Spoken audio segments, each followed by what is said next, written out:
Right, so hey everyone, and welcome back to another budget photography video. So the Canon 5D Mark II is a 21 megapixel full frame DSLR. Well, in short, yes, it is pretty good, but you can get better.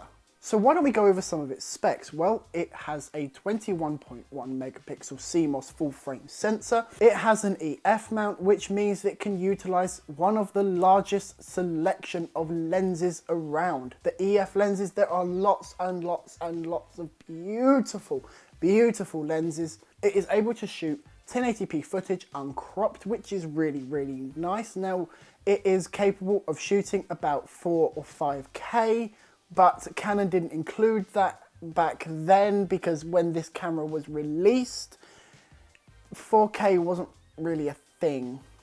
1080 was a thing. It was amazing. The fact that you could fit all of these specs in this small this was considered small back in 2007, 2008 when this was brand new. And it has even featured on the program House. Not sure of the episode or the season, but you can just, well, Google it, to be fair. I have watched that episode that it was used in, and it is a pretty good episode. Now, they used the 5D Mark II purely because of how small the form factor is of this camera, which, if you think about it, for a full frame camera at the time, this was very, very small. So what are some of the good things about the Canon 5D Mark II? Well, you have access, as I said, to the EF mount, which is, again, as I said, one of the largest selection of lenses going around, whatever you want to say, going around or whatever.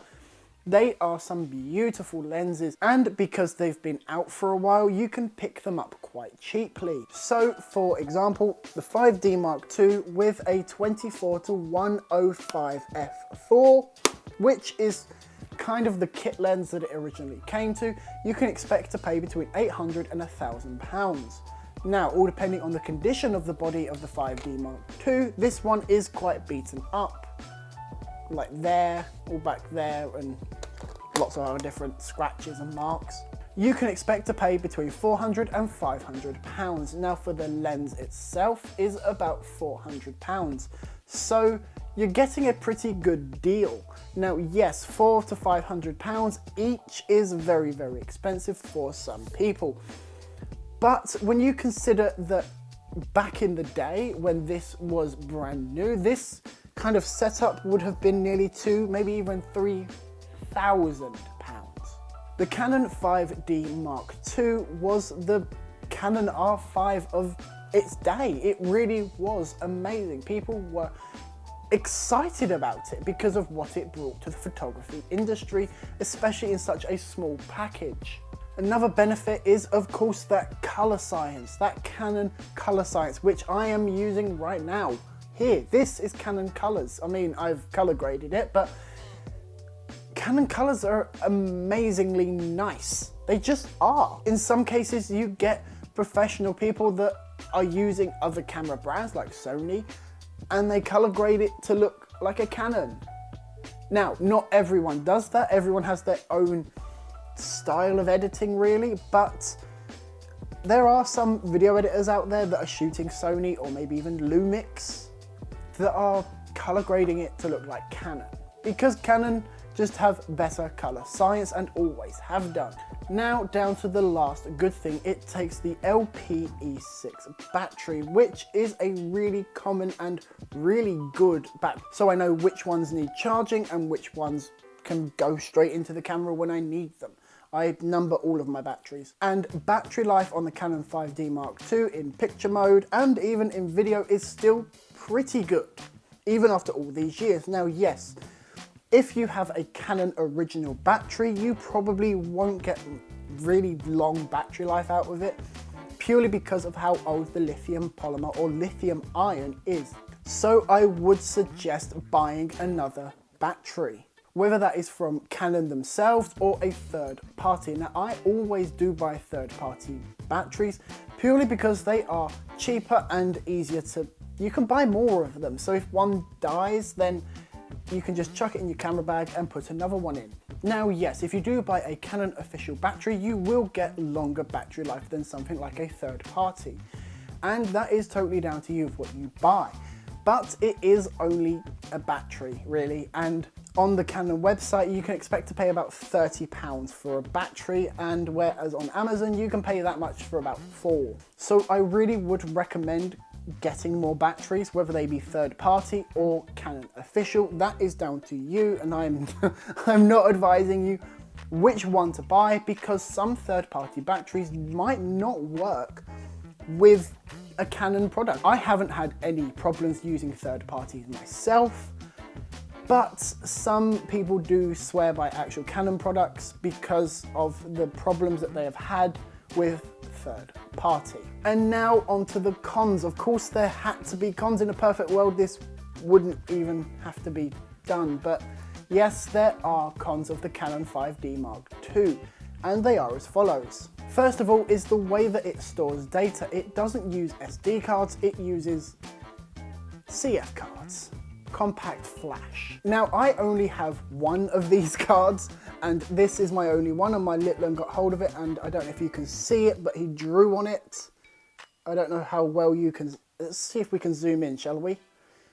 But there we go. Yeah, he drew on this one. It's the only one I have, and I don't really use it that much, to be fair, but it's, yeah, I have it anyway because, well, it does actually have faster write speeds. But there is something that you can do about the CF card. You can buy an adapter, one of these, which means that you can put your 128 SD card into this adapter and then place this into your camera, and it works perfectly fine. Although the write speeds do suffer purely because of the write speeds of the converter, not the SD card or the camera itself. I have noticed a difference between using a CF card and using a converter. The quality's still there, but it is just a slower read and write. And then there's the, well, it's really heavy. This Canon 5D Mark II is really heavy, and I mean really heavy. So I wouldn't really recommend if you're going to be going out all day with the Canon 5D Mark II unless you're used to carrying the 5D Mark II, because it is just really heavy, because it is a magnesium alloy body, and it is bigger because it's a DSLR, a digital single lens reflex camera. Now, what that basically means, in case you don't know, a digital single lens reflex, first of all, it is digital, which means it doesn't use film. It stores its files on a digital card. And the S in SLR is single lens, which means it doesn't use two lenses, one for focusing and one for taking the actual picture. And yes, you had a TLR, a twin lens reflex.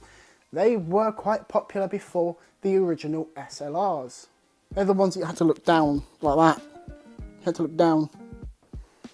Anyway, so you have a single lens. Now the reflex bit. The reflex is in terms of its mirror. So if I switch my Canon 5D Mark II on and zoom in, you will see just there is a mirror. And if I take that mirror and take a picture, you can see what is roughly happening. What you can actually see is happening is the fact that this little mirror, if I turn this to bulb actually, you can see that the mirror will flick out of the way and expose the sensor, just like that. It's a good thing I don't have a memory card in this, because otherwise I'd have a load of white pictures. Now, I wouldn't recommend doing what I have just done, because you'll probably get a load of dirt on your sensor, but that is basically what a DSLR is, a digital single lens reflex camera. And now here in 2021, the DSLR is kind of dying.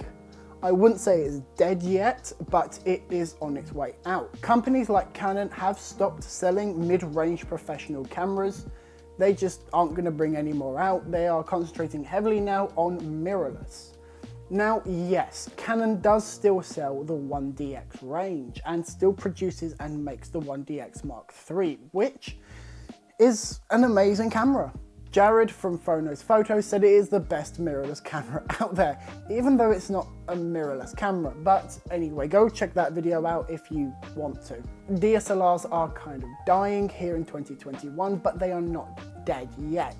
Another downside isn't really its fault, but it is the 1080p. Now, there's nothing wrong with the 1080p that it shoots. It shoots really, really nice 1080p, but it's the fact that it is only 1080p. Most people nowadays want 4K, and to be fair, so do I. This is on 1080p, upscale to 4K. And I mean, yeah, it looks nice, but that's because of the Canon color science and how I framed it and stuff like that. But yeah, it would be nice to get some more features like 4K.